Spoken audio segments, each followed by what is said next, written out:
Hi guys, welcome back to my YouTube channel ArchiTuber. In today's video, we will be discussing about the architect Shirish Beri. This is the part 2 of architects and their works. I hope you have watched the part 1, and if you haven't already, then please give it a watch. I'll just share the link somewhere here on the screen. So let's get into the video. Architect Shirish Beri, also known as the Man of Nature, he was born in Pune in 1950. Then he went for his graduation in CEPT University Ahmedabad in 1974. Then he started working with his father in Kolhapur itself. Then after working for 6 long years, he went to abroad for his masters. Other than architecture, his personal interests are love for nature, meditation, yoga, philosophy, photography, painting, poetry, filming, gardening, and deep ecology, with a live experiment of creating a balanced ecosystem at his farm. Work style of architect Shirish Beri. Architect Shirish Beri tends to reflect values and concerns more. According to the architect, a value-based architecture can contribute to a better society and a better quality of life by positively addressing our concerns in life.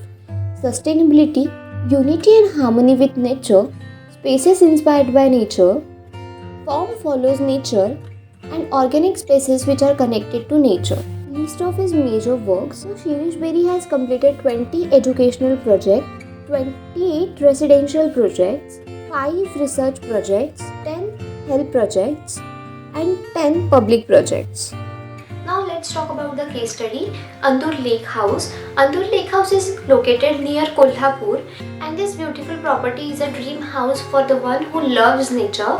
Architect Shirish Beri has tried to incorporate nature with spaces. Also, the materials which have been used in this house are local and going very well with the surroundings and are sustainable. Introduction to Nilai Andur Lake House. It is designed by architect Shirish Beri. He designed a home for his family to take a pause from today's hectic, fast professional life in the city. The building's form appear to be the natural extension of the landscape. The structural material, laterite, helps establish the bond with the earth. The home among the hills overlooking Andur Lake in India is a dialogue between architecture and location in the language of perspective.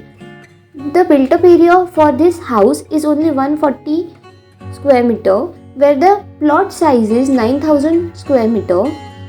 The project started in 2007. He has used materials like insulated sheet metal roofing on steel framework, masonry structure made of laterite blocks, floor made of cow dung and mud and wood. This house is much more than a regular habitat.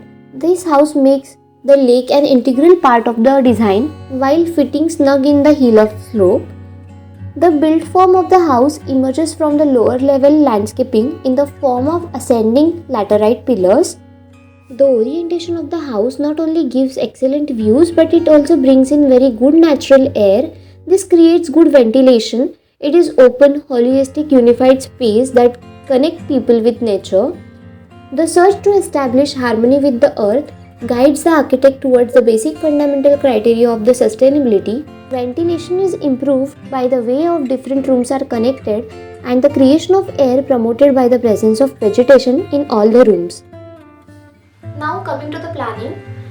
The planning is done in such a way that cutting and filling of contours are making interesting spaces like sit out and lawns. Talking about the privacy, the lateral walls in the design are literally acting as zoning areas for like semi-public, public and private spaces. If you see the planning and the circulation, there are 2 entry paths to the house, one from the lower contour and one from the topmost of the contour.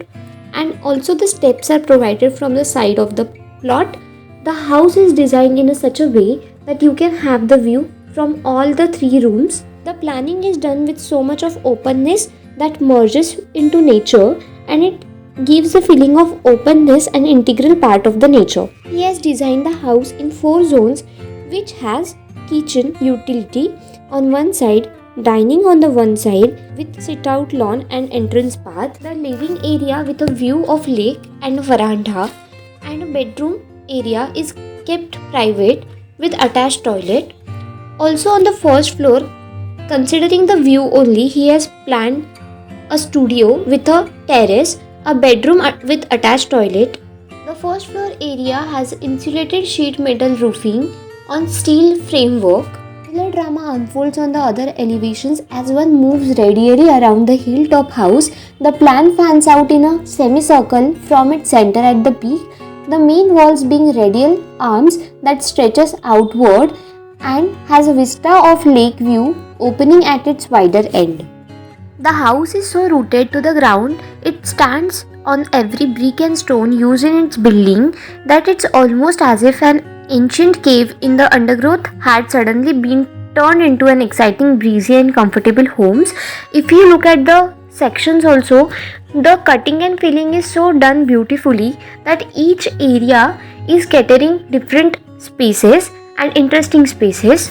Talking about the view is so beautiful and aesthetic. You can have the exact same lake view with so much of natural light and natural ventilation. The interiors at Annur Lake House are quite simple and basic, just as the rest of the house. Just as the walls of the load-bearing structure, the seating in the living and the dining areas built in masonry of laterite stone sourced at the site only, spontaneously adding to the sustainable quotient as does the cow dung and the mud flooring. There is hardly any furniture as carpets and cushions serves just as well. Charming courtyards landscape with the local flora in the center of the house as well as in the bathrooms bring the outdoors into the house yet again. Panoramically wide terrace that opens out from the upper level studio also features a built-in table seated at which one can enjoy good times overlooking the lake in snug comfort with a tea, snack and family and friends. I hope you like the part 2 of this video and please stay tuned for the part 3 and please let me know in the comments below which architect and case study I should do. Thank you for watching and please do subscribe to my YouTube channel below. Thank you.